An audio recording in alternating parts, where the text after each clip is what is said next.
Welcome back. President-elect Donald Trump looking to hit the ground running on Capitol Hill with the GOP also in control of both houses of Congress. GOP leaders say that they are eager to work with Mr. Trump, despite many of his positions and proposals falling outside the traditional Republican philosophy. Joining me right now, Republican Congressman from Utah, Jason Chaffetz. He's the chairman of the House Oversight and Government Reform Committee, and it is good to have you on the program, sir. Thanks so much for joining us. Good morning. Good morning. So let's talk about what you think you can get done. First off, congratulations. Now the Republicans in control. A sweep here.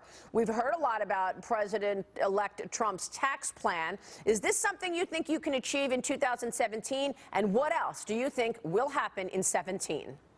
Yeah, we better. Tax reform, the oppressive Obamacare has to be dealt with immediately. There are trade issues. There's certainly issues on the border.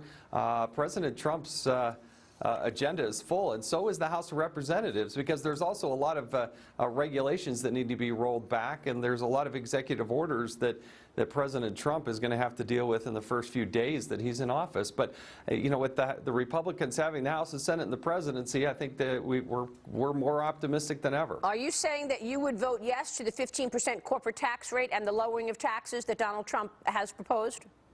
Yes, and I think it will be even more complex and will deal with other issues as well. But lowering the corporate income tax, the highest corporate income tax in the world, dealing with the repatriation of literally billions of dollars that's parked overseas will do wonders for our economy. And I know that President-elect Trump understands this. All right. Well, he's talking about doubling the growth rate. We're at about 2% economic growth right now. Yeah. He thinks he could take it to 4% in a short period of time. You agree with that? Yeah, that should be the laudable goal that we can get to, and there are some very systemic things that we can do.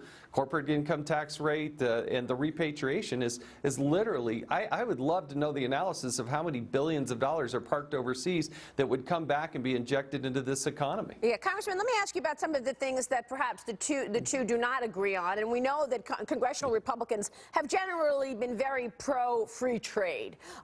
You've been the driving force behind trying to get President Obama's Trans-Pacific Partnership passed, for one thing. Where is the agreement on free trade with Donald Trump? And then, of course, there's the issue of immigration and deportation, another issue on which the GOP base is largely with Trump, but there are GOP leaders and many Republicans in Congress that simply are not. Well, for me personally, I've been actually opposed to TPP. I do believe in free trade, and I think we're going to need to have one-on-one agreements between the United States and, say, New Zealand, and the United States and individual countries. And I think that's where President-elect Trump is coming from as well, that let's deal with these rather than turning over our sovereignty and our direction to some anonymous board that really nobody knows who it is. Let's just deal with this one-on-one and deal with it in each country. I think that's the better, smarter way to go, and something I'd be wholly supportive of. When is $1 trillion on a rebuilding program, this is his infrastructure plan, too much? People are worried that, in fact, he's actually going to be doubling Clinton's plan to spend $275 billion on infrastructure over 5 years. Is this too much spending? Well, it has to be done in context of all the others. We spend about $1,067 billion in discretionary spending. We spend in the neighborhood of $600 billion on our military, which does need refurbishing. And so we're going to have to find the right combination, but make some tough choices. Right. And we're going to have to take some from other places and put it into the infrastructure. The $787 billion that Obama put into the rebuilding of America, less than 5% of that went to roads, bridges, and infrastructure. So it was really, he grew government, the President Obama did, as opposed to invest in the infrastructure, which we do need to do. Congressman, let me switch gears, ask you about the Hillary Clinton investigation. Where does that stand right now? Are you expecting President Obama to give her a pardon? And what will you be doing in terms of continuing the investigation into the pay-for-play investigation at the Clinton Foundation? Well, it's really up to President Obama as to whether or not he wants to pardon Hillary Clinton, but it's bigger and broader than Hillary Clinton. Remember, this is the largest breach of security, perhaps, in the history of the State Department. There are dozens of people in that inner circle that we are most interested in looking at.